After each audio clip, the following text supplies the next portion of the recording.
People's position, because this is much bigger than myself as President of Council, but the Ijaw People's position on the state of emergency declared in Rivers State is that it is unacceptable. And because I'm speaking as a messenger of the Ijaw people, I will only communicate the Ijaw people's position. That the position of the Ijaw people over the declaration of state of emergency is highly, highly provocative, unacceptable. But because we are organized people, we care about Nigeria, we care about Rivers people, we care about Niger Delta, and the survival, the economic survival of our region.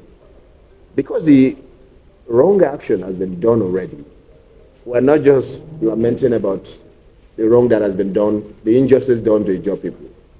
But our position today is that the governor of Rivers State must be restored back to his position as governor of Rivers State.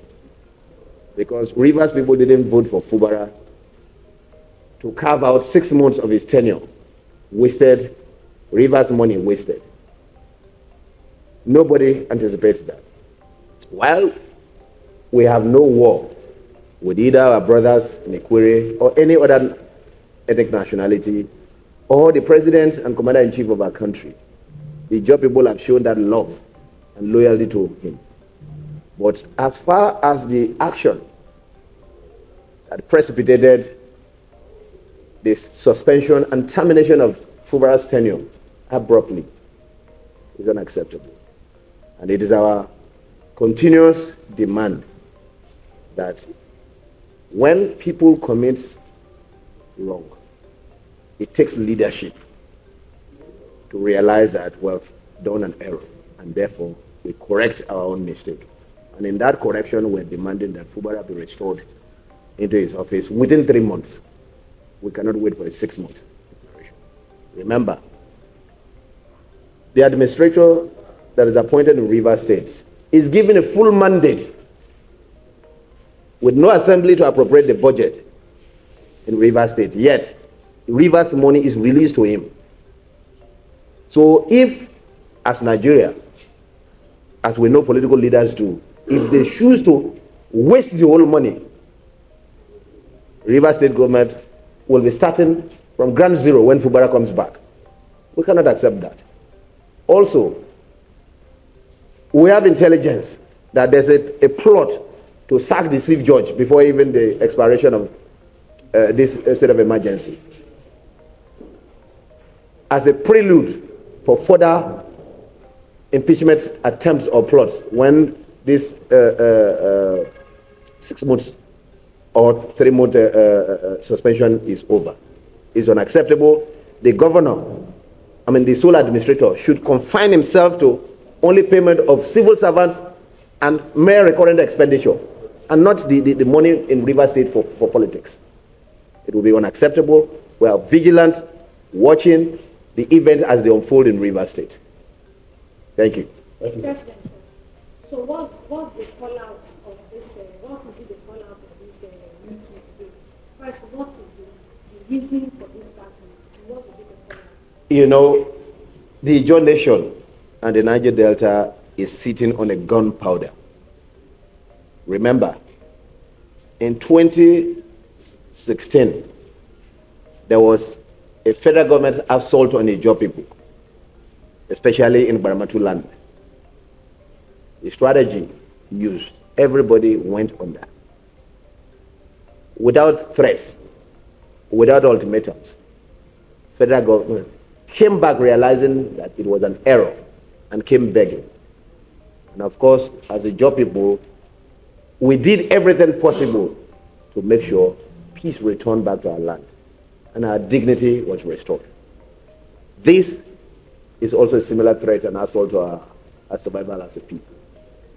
Remember, every nation across the world, the moment they become threatened, it unites our people. This meeting is essentially to unite our people, calm frame nerves, and then time for strategic engagement with the Nigerian state.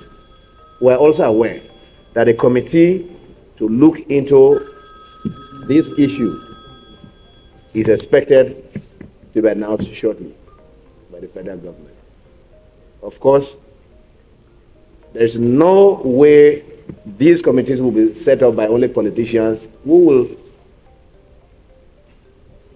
will create further or deepen the conflict in Rivers State.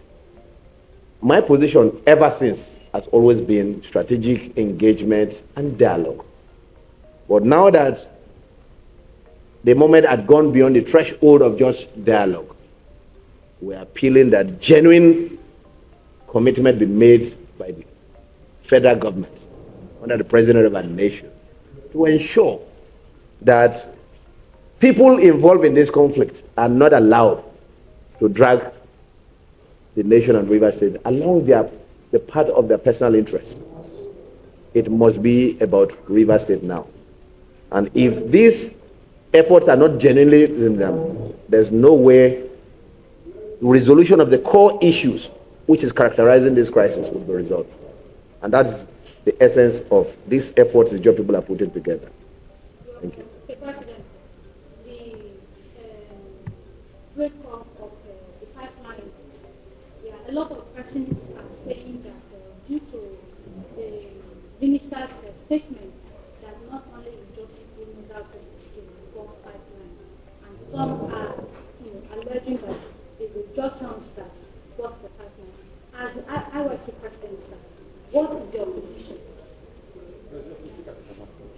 First, let me tell the world that the Ijaw people have not lost their mind to the level where we would have to start destroying oil installations in expression of our grievances or anger. It is sad though, but we are still guiding the actions of our people. But when provocations become obvious, there are sometimes even criminals will take advantage of those moments and then will cause the chaos and then implicate those involved. Like I said in my media engagement earlier, that what happened in Ogoni land was a pre-planned, orchestrated arrangement just to implicate Fubara as a pretext for the declaration of emergency. Remember, I led Niger Delta ethnic nationalities youth leaders to the president of the Senate, who got involved in his attempt to see how people who are involved in this conflict could be brought to the table. Pandef led a delegation to the president of our country. Just when we were about having a hopeful resolution of the issues, there was an unwarranted press statement that shattered every hope of peace in our region. And of course, in that press statement, the FCT minister clearly alluded to the fact that they can also burst pipelines. It's not only Ijaw people that have this, but like I said, we cherish our environment. The devastation of our environment is one of our key efforts to cleaning up Niger Delta environment. Of course, we're in an era where climate change is ravaging every environment across the world. So the Ijaw people, in their right senses, may not necessarily take that as when we are pushed to the world where there's no other hope for dialogue and negotiations. Of course, we cannot hold people down as slaves. After all, there are people who have dared the Ijaw people that there's nothing you can do. Who them be? It's provocative. But I can tell you for free that for now, our actions are guided, and we will work with the authorities in place to ensure that not only the issues are resolved, but every other issues that are precipitating anger in the land are addressed. Thank you. Involved in this committee, the rapporteurs, they will come up with a resolution based on the speeches made by the different stakeholders here. And then we can harmonize our position together. But I can tell that there's no war of Ijaw people against the government of our nation, the federal government. But we are not pleased by the actions of one man in the federal government. And the call is for the government to tame the actions of the FCT minister.